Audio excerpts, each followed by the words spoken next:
Joining me right now is Republican Senator Marco Rubio of Florida, who helped craft the new policy and was with President Trump in Miami. Senator, good to see you. Thanks so much for joining us. Thank you. Wow, what a reception you received with this new policy. Why do you think people want to see this policy change? Why is it so important to you, Senator? Well, first of all, it's democracy and human rights in our region is critical to the United States. Look at the migratory pressure, whether it's people coming across the border from Central America or Mexico, or people on rafts coming from Haiti or Cuba. It's all driven by one thing, and that is the lack of political freedoms and the lack of human rights and economic rights. And so the United States has a national security interest in stability in our region. If you look at the Western Hemisphere, every country in the region has had at least one free and fair election in the last decade and a half or so, except for one.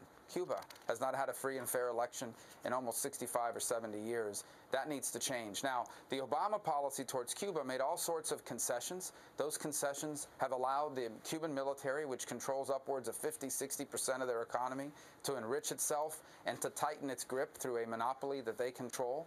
And we're reversing that. The president is reversing that. What he is saying is, if Americans travel to Cuba now, you will have to spend your money with private individual Cubans, not with the Cuban military. That is a very appropriate thing. And I don't understand how anyone could argue that we should not have a policy that enriches the Cuban people instead of the Cuban military. This weekend, when you were with President Trump, it seemed like the two of you have just put aside any differences that you had and were truly working together. Why the change from your standpoint?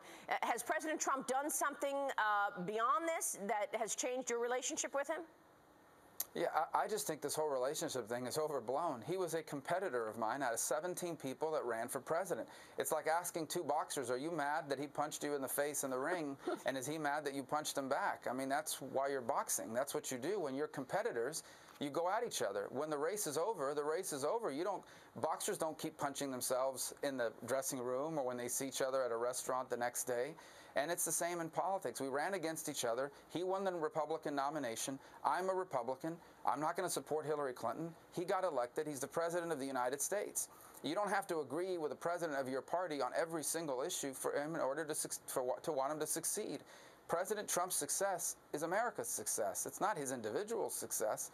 Of course I want the president to be successful, and in this particular case, the president was keeping a campaign commitment that he made in my state, in my community, where I grew up, and of course I'm going to help him do it in the right and best way possible. That's terrific, Senator. I want to get back to that and ask you about working with the president, because you've got a lot on the agenda, and I want to find out, our viewers really want to understand where you are on that. But first, let me get this from you, because the president did face some pressure from U.S. businesses. I mean, you consider the fact that JetBlue, other airlines have been flying to Cuba.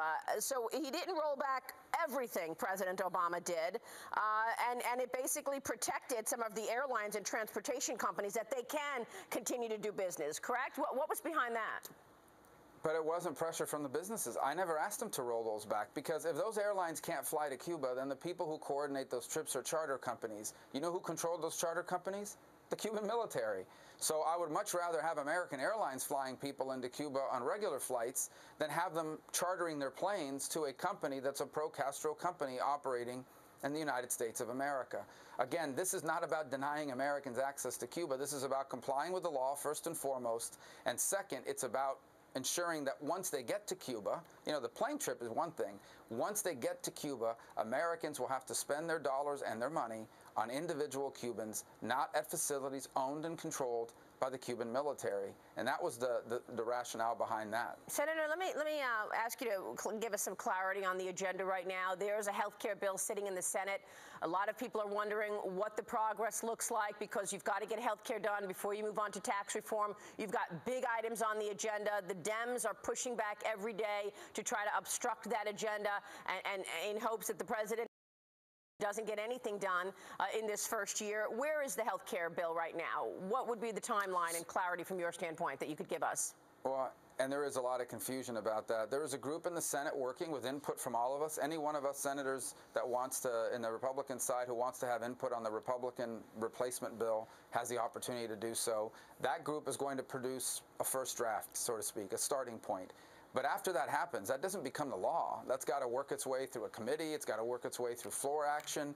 Every senator will have a right to offer amendments to change the law and have input that way. So this is part of a process. This is just the first step in the process. It is not unusual or unique for a product like this to begin its first step among a core group and then to expand to the broader group of the entire Senate. It's a better process than the one they did Obamacare, which is they rammed it down the throat of the American people using all sorts of measures to kind of get it through as quickly as possible, where Nancy Pelosi famously said, let's pass it so we can see what's in it. That's not the way this is going to happen. And of course, even if it passes the Senate, it still has to go back to the House for them to debate it and them to look at it. So people are pretending around here like it's going to go from some back room in the Senate right to the president's desk. There's a lot that's going to happen in between. People will know everything that's in it, and there will be opportunities to change parts of it that someone doesn't agree with. Well, what opportunities? I mean, here we are, close to July. You want to execute an agenda this year so that perhaps you don't lose seats next year in 2018. Do you think you can get this done by July 4th? I do. Well, I don't know about July 4th, but I do believe it can get done. And I would say this, I would rather us do it right than do it fast. Because no matter what passes, if it isn't good or it has some unintended consequence, the president is going to be held responsible for that. Republicans are going to be held responsible for that. Let's not repeat the mistakes the Democrats made. The Democrats rushed their product through because they were afraid they're going to lose their 60-vote majority in the Senate. And they paid the price for 8 years because of that. And the American people paid an even greater price. We don't want to repeat that mistake. This is complicated. It's 50 states, 50 different marketplaces for insurance. We're going to get it right. And that may take a little longer than people want, but in the end, you're going to get a better product, and you're dealing with something called health care, which is a massive part of our economy, not to mention has a huge impact on people's lives. So you think you can get health care and tax reform done in 2017, or are we talking 18? Well, I think health care will happen this year. Tax reform, we'll see. We're working on that now. There's a component of it that I'm working with Ivanka Trump on, which is the pro-family component of it. We argue that parents should be able to keep more of their own money to raise their children. We're a pro-family party. We believe in strengthening families. And in fact, we'll have a meeting this week with her and a number of senators and House members to begin to lay out that portion of the agenda. But I do think tax reform, these things can work simultaneously. You don't have to wait to finish on health care before you start formulating ideas on tax reform, and that's happening right now. And real quick, Senator, before you go, you were one of the few who really put it out there when you interviewed Jim Comey at the testimony 2 weeks ago, and you said to him, look, isn't it interesting that everything got leaked except the fact that Donald Trump was not under investigation? Now there are calls for Bob Mueller to go. Should President Trump fire Bob Mueller because of conflict of interest, his relationship with Jim Comey? No. No, a couple things. First of all, with Comey, I wasn't being hostile. I was just basically, in the end, asking why all the president asked for is that Comey do for him what he ended up doing for himself, which is putting information out there to put out his version or his side of the truth. That's really the point of my questioning. And as far as Bob Mueller is concerned, let me just say this. The best thing that can happen for the president, the best thing for the president and for America is for there to be a full and thorough investigation. I don't have any reason to doubt the credibility of Bob Mueller to conduct this, and I honestly believe this, and I say it again. Let there be a full investigation on everything. Let it all come out. Let it all be looked at, because that is in the best interest of the president. I honestly, deeply, and truly believe that. All right, we will leave it there. Senator Rubio, good to see you. Thanks so much, sir. Thank you. We appreciate it. Senator Marco Rubio joining us.